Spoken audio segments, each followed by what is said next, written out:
Hello and welcome back to my channel. Don't forget to subscribe, like and comment. In this video, a palm color man answers the question, why do black people hate white people so much, which he says does not work both ways, because never has there been a time in the United States in which black people had structural power and the ability to weaponize that power to discriminate and hate against palm color people. Now, I strongly agree with this man because it has always been them with that power and abilities to enjoy certain things or certain opportunities because of their color. Now, having white privilege and recognizing it is not archaicist, but it exists because of historic, enduring archaicism and biases. Therefore, any hatred, betrayal, and distrust by black people for palm color people is because of a natural byproduct of many years of systemic oppression in the United States. Check out this interesting video, and when I get back, we talk more about this topic. I will be right back. So this is for educational purposes only. The question says, why do black people hate white people so much? It goes both ways. Let's talk about it. Let me tell you why it doesn't work both ways. Never has there been a time in the United States in which black people had structural power and the ability to weaponize that power to discriminate and hate against white people. However, there was a period of time, a long period of time in the United States in which white people hated black people for nothing other than their race and had the power to do something about it. White pride is rooted in white supremacy and was birthed out of a place of exerting power and control over other demographics of people. Black pride, on the other hand, was rooted in surviving oppression. Black pride was the conscious collective effort of a community to stop the erasure of culture and history. Any hatred, vitriol, and distrust by black people for white people is a natural byproduct of years of systemic oppression in the United States. The pathway forward to building that bridge and regaining that trust is for white people to not only acknowledge the egregious acts that the United States government committed against black Americans, not only acknowledge the wrongdoing of our ancestors. Most white people have done that part. They're starting to acknowledge history, but it stops there. They will say, that's a long time ago, this is now. The problem is today, white people are still feigning ignorance and they're not actively working to stand in solidarity and dismantle the tools of oppression that are still in place today. Most white people, particularly white people on the right, will tell you that systemic racism does not exist today. In spite of the mounting evidence and data, right now in our country, there is this yearning for this kumbaya, can't we all just get along?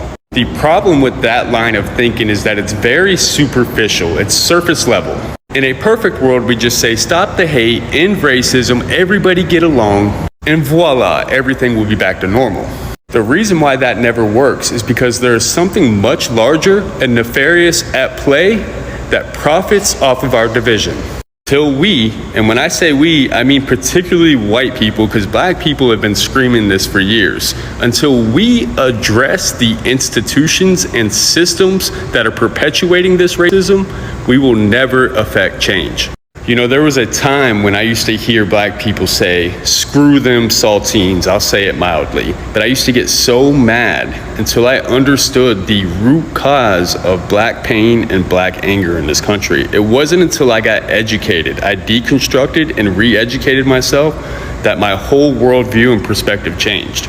I will never say any form of hatred or bigotry is okay. But if I see hatred coming from a marginalized community, from a group of people that have historically been oppressed, I will try to understand and empathize where that hatred is coming from and do the work to do what I can to de-escalate and defuse that hatred and turn it into love. But that takes a whole lot of work in earning trust, and I don't know what length people who look like me are willing to go. Now, I have seen this question many times, and I'm glad that we get to talk about it today. Honestly, black people don't hate palm color people. We don't. Like, we hate what they did to our ancestors and how all that is affecting us today. White privilege is often described through the lens of Peggy McIntosh's groundbreaking essay, and Unpacking the Invisible knapsack, originally published in 1988. The essay helps readers recognize white privilege by making its effects personal and tangible. For many, WP was an invisible force that palm color people needed to recognize. It was being able to walk into a store and find that the main displays of shampoo and other things are catered toward their hair type and skin tone. It was being able to turn on the television and see people of their race widely represented. Being able to move through life without being racially profiled or unfairly stereotyped.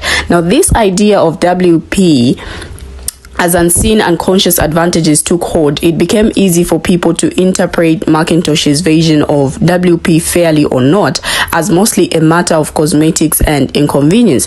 But those interpretations overshadow the origins of WP as well as its present-day ability to influence systemic decisions.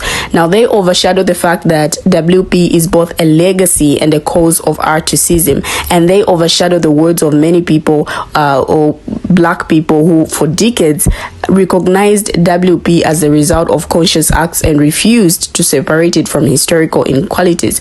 In short, we've forgotten what WP really means, which is all of this all at once. And if we stand behind the belief that recognizing WP is integral to the anti-bias work of white educators, we need to offer a broader recognition, a recognition that does not silence the voices of those most affected by WP, which is black people, a recognition that does not ignore where it comes from and why it has staying power. Basically, racial bias is a belief. Articism is what happens when that belief translates into action. For example, a person might unconsciously or consciously believe that black people are more likely to commit crime or be dangerous. That's a bias.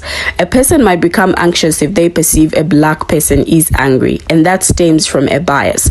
Now, these biases can become articism through a number of actions ranging in severity and ranging from individual to group level responses, which we have seen. Now, both articism and bias rely on what sociologists call racialization. This is the grouping of people based on perceived physical differences such as skin tone. This arbitrary grouping of people historically fueled biases and became a tool for justifying the cruel treatment and discrimination of non-white people. Colonialism, slavery, and Jim Crow laws were all sold with junk science and propaganda that claimed people of a certain race were fundamentally different from those of another and they should be treated accordingly. And while not all palm color people participated directly in this mistreatment, their learned biases and their safety from such treatment has led many to commit one of those most powerful actions. And just like that, the trauma, displacement, cruel treatment, and nation of black people inevitably gave birth to white privilege. Now, this was the most logical explanation I've heard. Like, I'm just surprised who is asking the question and why they don't get it till now. Like, we don't hate palm color people. We just hate the inability to be accountable for what has and is still happening because we are hated for our skin tone. Now, it is a system of capitalism and the top of the pyramid of power because someone has to be in charge. Hence the division. The only way things could get better is for those wrongs to be righted. Someone has to give up so that the others can receive. It will take a total restructuring of the system, and it needs to be rebuilt. Anything else is just putting a band-aid on a deep wound. When talking about any race issue, it is important to drop in the 1681 invasion of whiteness and how it is a social construct too. Now, people also need to stop thinking interracial marriage and relationships are going to fix this problem because it has been proven it has not fixed the problem. Now, I don't know what you guys think, but feel free to share your thoughts on this topic. Thank you for watching and see you in my next video.